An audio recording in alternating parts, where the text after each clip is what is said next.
Salve, salve pessoal, tudo já com vocês? Nesse vídeo vamos comentar sobre a minha nota na prova de matemática do Enem 2025, tá certo? Então, vamos embora. Primeiramente, eu vou fazer uma análise da minha percepção sobre a prova, tá certo? Prova de matemática do Enem são 45 questões. São questões extensas, cansativas, onde você geralmente erra no detalhe, né? Existem algumas questões que você faz uma continha errada ou não olha direito o enunciado, o texto, o comando. Então, assim, realmente tem muitas pegadinhas nesse sentido. Então, é uma prova bem extensa, bem cansativa e eu achei uma prova que foi um pouco mais difícil que a do ano passado, apenas um pouco na realidade.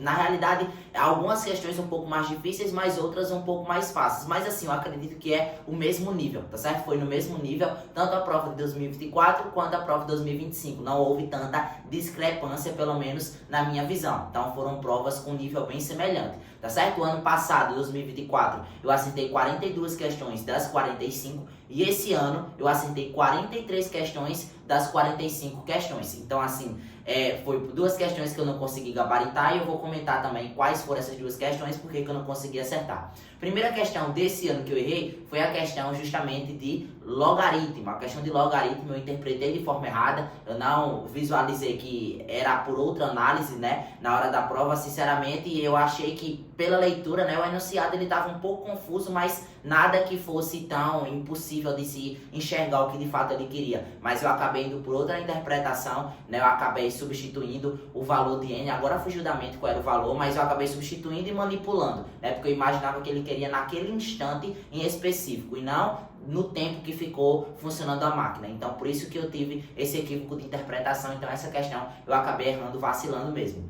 Acredito que o meu gabarito foi letra D e o correto é letra A, se falha a memória. A outra questão que eu acabei errando foi a questão de trigonometria, aquela questão da tangente, né, que tinha a função tangente. Aquela questão, infelizmente, não deu tempo de fazer, tinha deixado ela para o final, mais ou menos para os últimos 5 minutos, e aí, junto com algumas outras questões, eu fui fazendo as outras que eu tinha deixado pendentes. Aí fui fazer essa no final e acabou não dando tempo, né? Eu fiquei com receio porque no primeiro dia de prova, quando eu fui fazer, acabou o tempo, os corretores foram bem mais radicais, né? Os corretores não, os fiscais foram bem mais radicais, já mandaram largar a caneta, não podia fazer mais nada. Então assim, eu fiquei com receio de que acontecesse isso e que eu não conseguisse preencher no gabarito. Acabou que foram bem mais, como é que eu posso dizer, mais compreensivos dessa vez, não teve essa radicalidade toda como no primeiro dia, mas acabou que realmente não deu tempo de fazer essa questão de trigonometria. Então foram as duas questões que eu errei, a de trigonometria e a de logaritmo. Foram duas questões que acredito que foram as duas mais difíceis, se não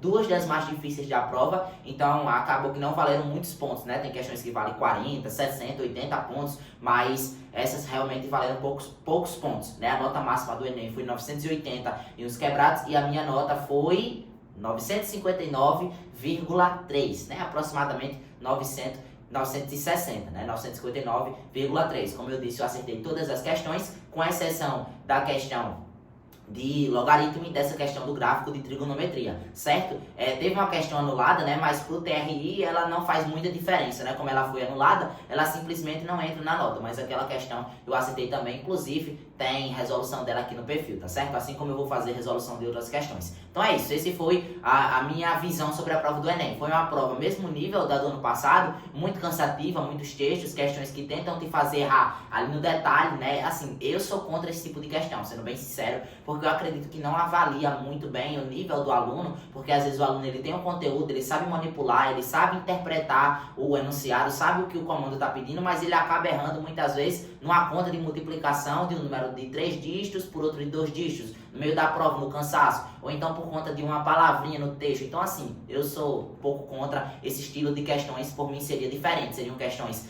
mais conteudistas, que exigissem conteudista no sentido de exigir um raciocínio mais avançado, um raciocínio realmente mais profundo, né? Menos quantidade de textos, porque não faz sentido, por exemplo, a questão do Zumboldt. É um texto desse tamanho, não é muito grande, mas um texto de, sei lá, 8 linhas, 6 linhas, não sei, para ver se você sabe fazer uma conta básica de subtração, realmente é algo trivial. Então, textos extensos para ver se você sabe fazer uma regra de 3, uma subtração, uma multiplicação, ou, sei lá, uma questão de escala, coloca metade de uma página página justamente para um texto para você saber fazer uma questão de escala, que é matemática básica. Então, assim, eu não sou muito a favor desse tipo de questões. Enfim, essa foi a minha observação. Esse ano, infelizmente, não deu para gabaritar, né? A questão de trigonometria faltou tempo, a de log eu errei o raciocínio, fui pelo caminho errado, realmente interpretei como instante, naquele instante, não no período de funcionamento. Por isso que eu errei essa questão, tá certo? Então, comenta aí nos comentários qual foi a sua nota, né? Se você gostou da prova de matemática, qual foi seu TRI, se seu TRI foi bom, foi ruim. No meu caso, acredito que foi bom, né? 2 questões, mas foram, acredito eu, que as 2 questões mais difíceis da prova. Não sei se foram as que menos